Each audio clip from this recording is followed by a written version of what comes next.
Ousmane, je suis le président Ousmane Sonko.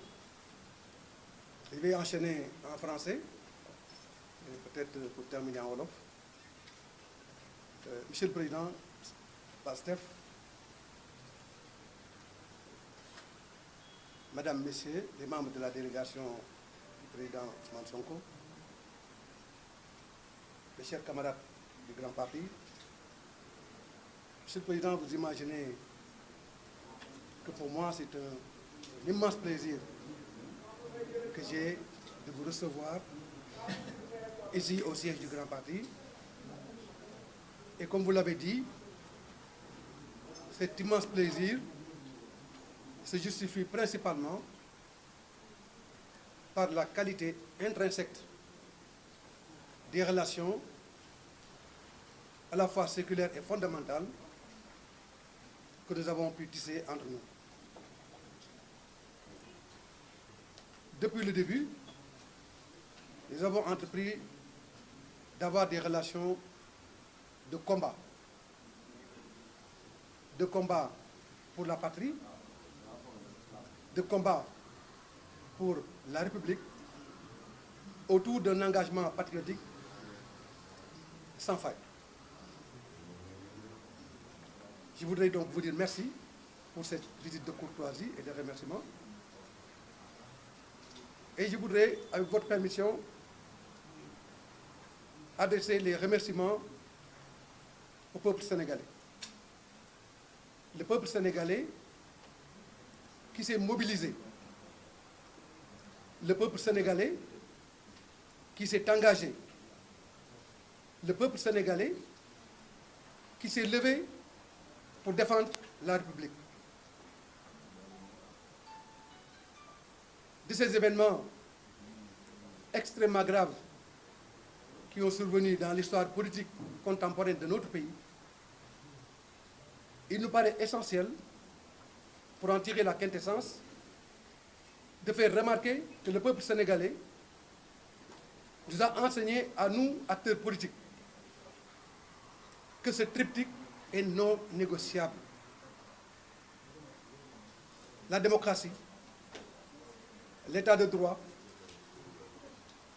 la gouvernance démocratique, enrobée dans une perspective de lutte sans merci contre la corruption, la prévarication des deniers publics et la concussion. Je pense que, Monsieur le Président, c'est d'ailleurs autour de ces valeurs que nous avions fondé les bases et les socles de cette amitié dont vous faisiez référence tout à l'heure. Face à ce combat, c'est le peuple sénégalais qui s'est mobilisé. Et c'est le lieu maintenant de remercier toutes les autorités religieuses qui se sont investies à côté du peuple pour qu'ensemble nous puissions engager notre pays dans la voie résolue du progrès et du développement économique et social. Je voudrais également en profiter pour féliciter et remercier la jeunesse de notre pays, qui a consacré son énergie, sa détermination, son engagement sans faille, afin que triomphe l'état de droit, la valeur fondamentale de la République, mais surtout la citoyenneté active au service exclusif de la défense des intérêts supérieurs de notre pays. Je ne pourrais ne pas m'incliner devant la mémoire de nos illustres disparus pendant ces événements malheureux. Que Dieu les accueille dans son paradis céleste. Et comme vous le savez, nous avons tous entrepris de ne ménager aucun effort afin que leur disparition ne puisse pas être juste une disparition qui ne va pas servir le Sénégal. Mais que cette disparition, à l'autel de la nation, pour son progrès et son développement, puisse servir de référentiel à la jeunesse pour de meilleures perspectives de rayonnement de la nation sénégalaise. Monsieur le Président, vous l'avez dit tout à l'heure, et vous l'avez rappelé à maintes reprises et à plusieurs occasions, que nous avions des relations, et nous avons des relations personnelles très fortes. Je vais juste, peut-être avec ton autorisation, en évoquer deux faits majeurs. Je crois que quand ma société a été attaquée, fiscalement parlant, pour ne pas dire quand ma société a été détruite, et qu'il m'a été imposé fiscalement une dette de 10 milliards de francs CFA, tu étais le premier à venir m'avertir, pour engager le combat avec moi et pour me proposer des solutions à même de nous permettre de sortir de cette situation difficile. Mais cela, tu l'as fait parce que tu savais que tu étais en face d'un grand frère qui n'avait absolument rien fait pour mériter qu'on puisse disloquer sa société. Mais tu as été là et toujours là. Et cela m'a marqué profondément. Plus tard, nous avons continué à partager tous les combats. Le Banque Diarlé, qui consacre le jour de votre liquidation de la fonction publique, nous l'avions initié puisque j'étais avec d'autres camarades, en l'occurrence Omar Sarr et Mamadou Diop Decroix, et Michel Sarré. Je pense que le Banque Diarlé, si vous deviez illustrer votre carrière politique, devrait être le Banque Diarlé de l'ascension d'Ousmane Sonko. Et je suis heureux d'avoir été témoin de cette histoire. Et depuis ce jour, bien évidemment, je vous ai pris sous mon flanc protecteur. Et vous m'avez pris comme un grand frère et un ami. Mais, Monsieur le Président, je dois quand même dire que ce qui vient de se passer doit apprendre à la classe politique de notre pays que nous devons plus de considération au peuple sénégalais.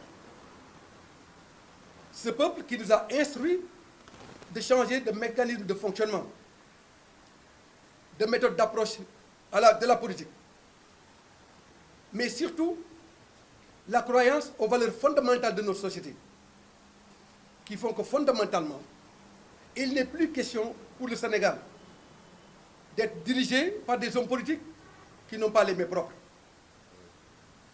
Les Sénégalais ne se permettront plus d'être dirigés par des hommes politiques qui n'ont pas les mains propres.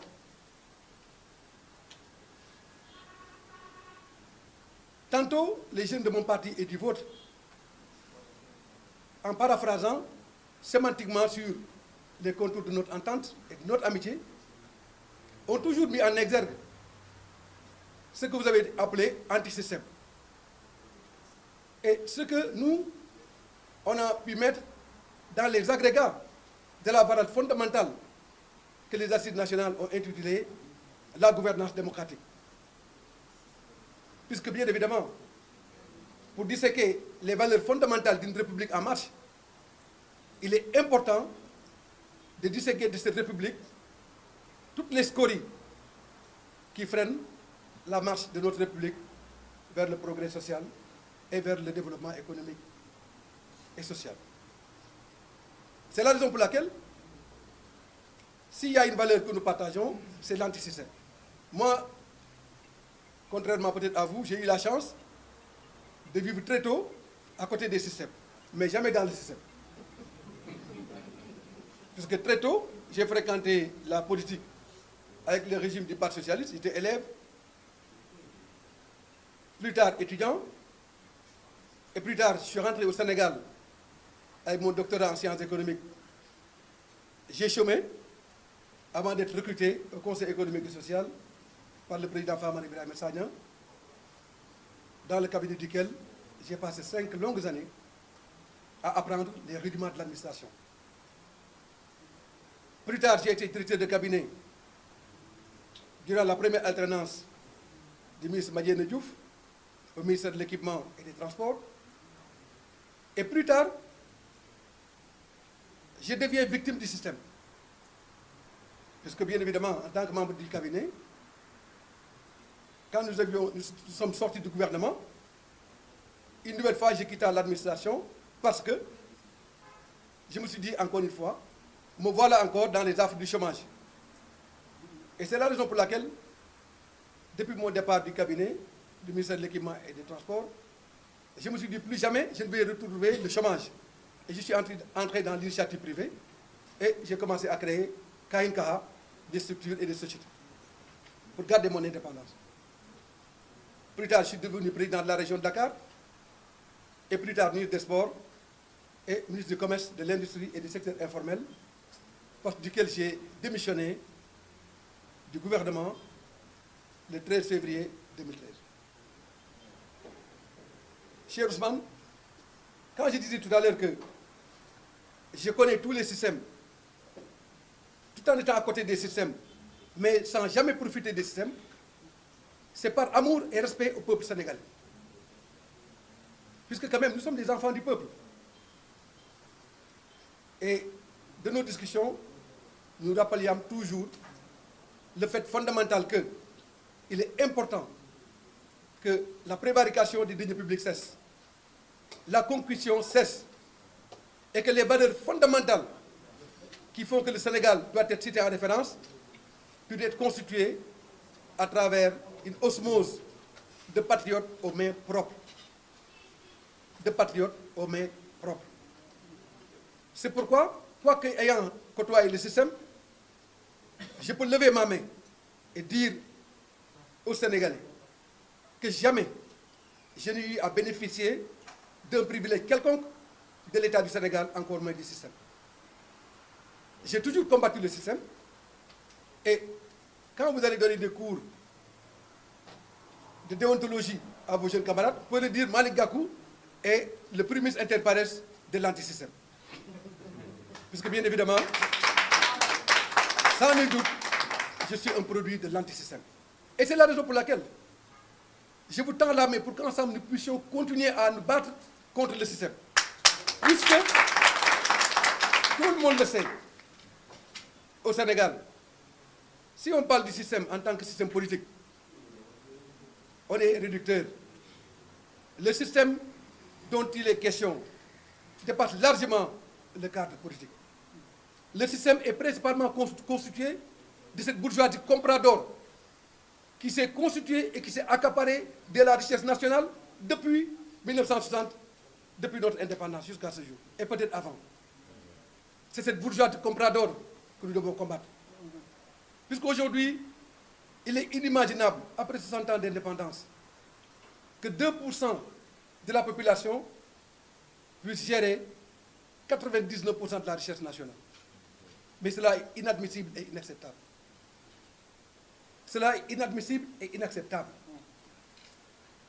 Mais si nous voyons comment cette bourgeoisie comprador continue à saper les fondements de notre République, à rendre notre pays beaucoup plus pauvre, à désagréger les fondements macroéconomiques de notre pays au service exclusif de groupes, pour ne pas dire de sectes, à l'encontre des principes fondamentaux qui constituent et fédèrent le socle de notre nation, je pense qu'il y a un problème. Et il faut combattre cela. Puisque si nous ne combattons pas cette bourgeoisie comprador et ses ramifications, nous n'allons jamais arriver sémantiquement à trouver les voies et moyens les plus appropriés à même de permettre au Sénégal de s'engager dans la voie résolue du progrès et du développement. Et cela me paraît totalement fondamental. Et c'est aussi un des aspects programmatiques que nous partageons avec le PASTEF. C'est pourquoi je voudrais aussi m'adresser à l'opposition. Macky Sall n'est pas fort. C'est l'opposition qui est faible de par ses divisions. Je suis désolé. Ousmane, tu sais bien combien, de manière intrépide et granitique, je me suis engagé de la manière la plus résolue possible à constituer Manko Wattu Sénégal. Puisque, comme vous le savez, au référendum de 2016, nous étions divisés. Nous avons été battus. Au lendemain du référendum, j'étais rencontré. Nous avons échangé. J'ai rencontré d'autres leaders politiques. On a échangé. Je suis parti à Versailles voir le président Abdoulaye Wade, notre référence. Et nous avons créé Manko Wattu Sénégal. Le peuple sénégalais fonda énormément d'espoir à ce que Manko Wattu Sénégal puisse plus tard se transformer en coalition politique pour venir à bout de ce régime. Mais que Nini, arrivé au moment où il fallait constituer des listes, Manko s'est disloqué. Pourquoi? Parce que simplement, il y avait un problème de tête de liste. Mais cela constitue un fait extrêmement grave si on tient compte de la nécessité d'oublier nos personnes face à l'intérêt national. Et c'est cela qui a fait que fondamentalement, avec notre division aussi, nous avons perdu les législatives, donnant ainsi à la majorité une majorité confortable pour gérer. Et nous avions averti en son temps, en disant que si nous laissons la majorité remporter les législatives, nous allons entrer dans un cycle de problèmes inqualifiables au détriment de la défense des intérêts du peuple sénégalais. Mais c'est ce qui a entraîné plus tard le parrainage. Parrainage qui a permis l'élimination des candidats. Et si vous vous souvenez bien, le jour du vote de la loi sur le parrainage, j'étais le premier à être arrêté devant l'Assemblée nationale du Sénégal. Et vous avez si bien rappelé, Monsieur le Président, la marche du 16 octobre 2016 sur le pétrole et le gaz. C'est dire que, durant ces 5 années de compagnonnage, nous avons été au devant de tous les combats avec vous et avec tous les leaders pour qu'ensemble nous puissions mettre le Sénégal au-dessus de tout. Malheureusement, nos divisions ont constitué la trame de nos faiblesses, à travers lesquelles le pouvoir a surfé, bien évidemment, pour gagner du terrain et renforcer davantage le creuset qui le sépare de nos populations et de sa volonté inébranlable de remettre ce pays en chantier. C'est la raison pour laquelle, quand l'idée a été agitée de mettre en place une plateforme au sein de l'opposition, pendant que cette idée est agitée, dans ces moments aussi historiques dans l'évolution contemporaine de notre pays, je ne peux pas ne pas attirer l'attention des forces vives de la nation sur l'unité granitique que nous impose la réalité de la situation au service du Sénégal. Unis, nous sommes forts, divisés, nous sommes faibles. Et c'est la raison pour laquelle nous ne devons ménager aucun effort pour qu'ensemble nous puissions construire et consolider les bases de cette unité de l'opposition.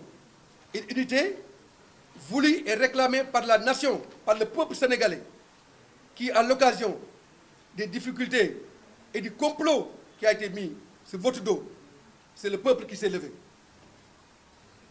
Parce que ce peuple a compris que c'est injuste. Et c'est pourquoi le grand parti, dès le départ, sans vous consulter, vous a cru. Parce que je vous connais, parce que je te connais, parce que je te fréquente, parce que tu m'as fréquenté, parce que nous sommes ensemble.